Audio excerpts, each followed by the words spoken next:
Et donc, comment on fait pour le trouver, le bénéfice attendu par le client? Écoutez, c'est très simple, on retourne à l'école, hein, on va être assez scolaire, on va utiliser une méthode qui a fait ses preuves. Quels sont CAS? Sécurité, orgueil, nouveauté, confort, argent, sympathie, éthique. Et éthique prend de plus en plus de place aujourd'hui, en tout cas sur le marché des entreprises, comme des bénéfices attendus par nos clients. Sécurité, globalement, la motivation du client, c'est qu'il a peur du risque, peur de faire une erreur. Les questions à poser, elles sont simples, hein, pour pouvoir les trouver. Qu'est-ce qui est le plus important pour vous lorsque vous choisissez un nouveau partenaire? La fiabilité, les garanties proposées ou autre chose? Votre questionnement ouvert va être d'aller chercher l'importance sur le choix. Et derrière, les bénéfices que vous pourrez avoir sont les dimensions de solidité, de durabilité, de garantie, de preuve sociale. Là, j'ai écrit test gratuit, je me suis trompé, j'aurais dû écrire test offert. Quelque chose qui est gratuit et dévalorisé, quelque chose qui est offert et d'une certaine qualité. La sécurité peut être un bénéfice. C'est pas comme ça que derrière vous le transposerez en bénéfice, mais dans tous les cas, derrière le bénéfice, il y aura cette dimension de sécurité. L'orgueil, là, la motivation du client, elle est d'augmenter son statut social. Question simple, hein, quel impact ce projet aura-t-il sur votre position ou sur votre rôle au sein de la structure? Derrière, on pourra mettre en avant cette typologie de bénéfices et suggérer l'amélioration de son statut social, sans le dire de manière explicite, mais globalement, on saura lui faire comprendre. La nouveauté.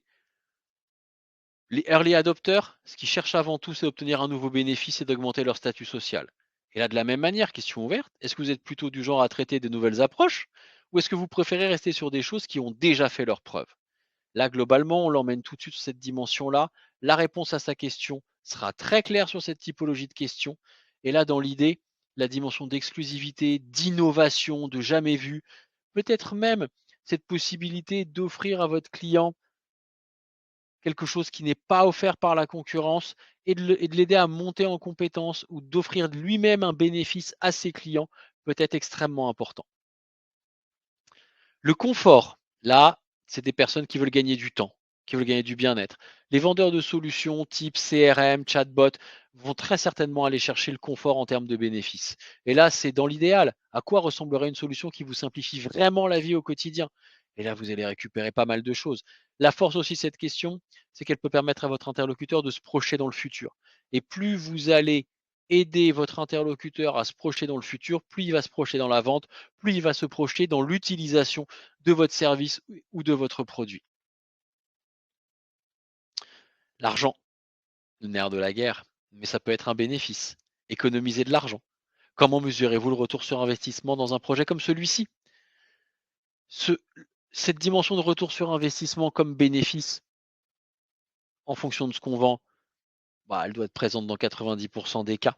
Euh, Si nos clients nous achètent quelque chose, c'est bien souvent pour ça. C'est pour le mesurer derrière, mesurer ce fameux retour sur investissement. Donc en fonction de ce que vous commercialisez, essayez énormément de mettre en avant ce gain d'argent. Si c'est pas possible, mettez en avant le gain de temps, mettez en avant le confort, mais le retour sur investissement est vraiment très demandé par les entreprises. La sympathie, c'est vraiment cette dimension de confiance et beaucoup de nos clients vont nous acheter parce qu'on a su créer de la confiance. Cette confiance, elle se crée comment? En posant des questions, en reformulant, parce que la confiance, elle se crée avec la relation. Et pour pouvoir créer une relation, il faut s'intéresser à l'autre et trouver des sujets communs. Et là, c'est de lui demander qu'est-ce qui compte pour vous dans la relation avec un partenaire. Vous avez des personnes qui, par contre, vont juste vouloir vous acheter un produit ou un service et pour qui la relation ne sera pas importante. Écoutez, peu importe, à vous de vous en accommoder ou non, mais si c'est important pour eux, mettez bien en avant ce bénéfice de proximité. L'éthique, politique, égalité des chances, ESE, économie sociale et solidaire, RSE. Question simple, hein. Qu'est-ce qui fait qu'au-delà du produit ou du service, vous vous sentez aligné avec un partenaire? Vous allez avoir des choses comme ça qui vont transparaître. L'idée là, c'est d'humaniser votre discours et de mettre en avant les valeurs. Beaucoup d'entreprises parlent de valeurs. Là, je ne vous parle pas des valeurs de l'entreprise, mais plutôt des valeurs de vos interlocuteurs en face. C'est là-dessus qu'il faudra aller jouer. Et bien évidemment, un rendez-vous, ça se prépare. Vous serez tous allés regarder le site internet.